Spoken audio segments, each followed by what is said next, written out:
We are here at the Evolution of Darwin Beach project on Virginia Key. My name is TJ Morrell. I am one of the co-founders of MORAES. We frequented the Rosensteel campus here and Salt Waterfront Restaurant, and we just happened to look out the window and you just see this beautiful unused beach that is just littered with invasive species.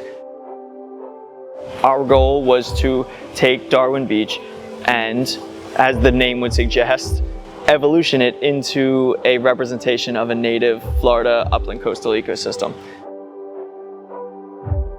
One of the big limitations that was there were the looming Australian pines, and that's something that we knew in order to make this project complete, in order to get the beach to represent that native coastal habitat that we wanted, those pines would have to go.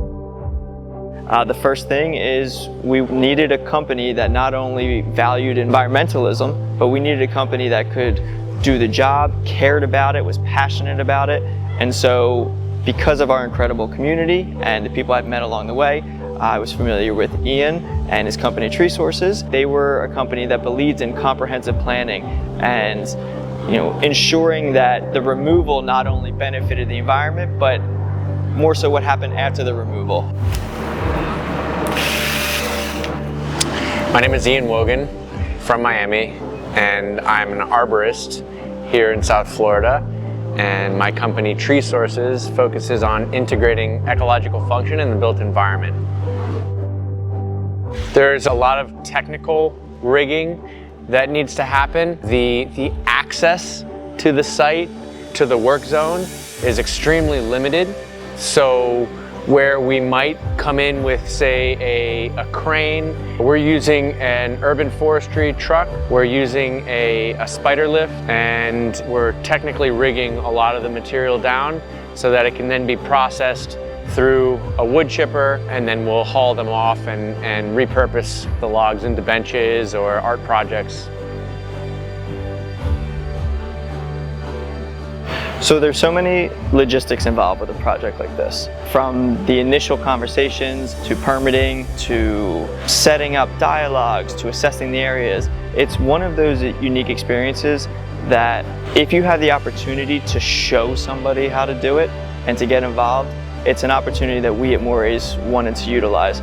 So Maddie Kaufman and her Tropical Coastal Restoration class, we're starting their winter semester here in January, and we happened to be starting this project. And so it was a perfect opportunity to combine a real-world practical project into the classroom. So the students can learn not only by listening to the lectures and understanding all of the intricacies of a project like this, being involved with the assessments, the surveying, the monitoring, so they can see what it's like to do a project like this. So we always cover dune restoration every year, and I was talking to MORAES, who I know does awesome dune restoration work in South Florida, and we found out that there is this exciting project that they were working to get funded at Darwin Beach.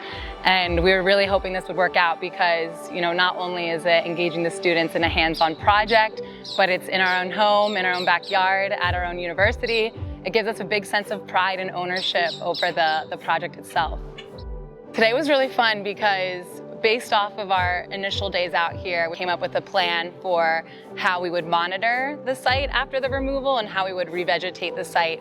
So we were doing transects along the beach, and we were placing quadrats along the transects, and the students would record % cover of the different types of vegetation that they would see, and marine debris and Australian pine remnants, so that we can see what the % cover looks like now and then compare that to what it looks like later. And we're very excited that they get to gain hands-on fieldwork experience. We take what we learn in the classroom and we apply it to the field, and they develop certain skills that they can take with them as they apply to new jobs and new internships.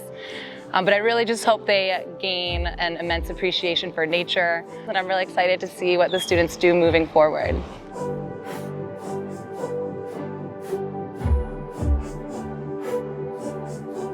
This class and the experiences I've had in this class are really key to explaining kind of the expertise that I'm gaining, as well as my passion for it and what I want to do in the future.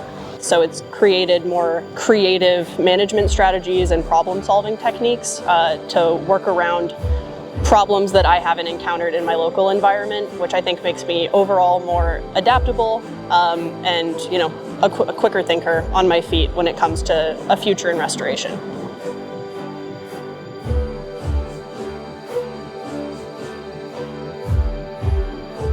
So the goal in general was to take a beach that was pretty much inaccessible, not used, littered with invasive species, and turn it into the native ecological habitat that should be represented here in South Florida.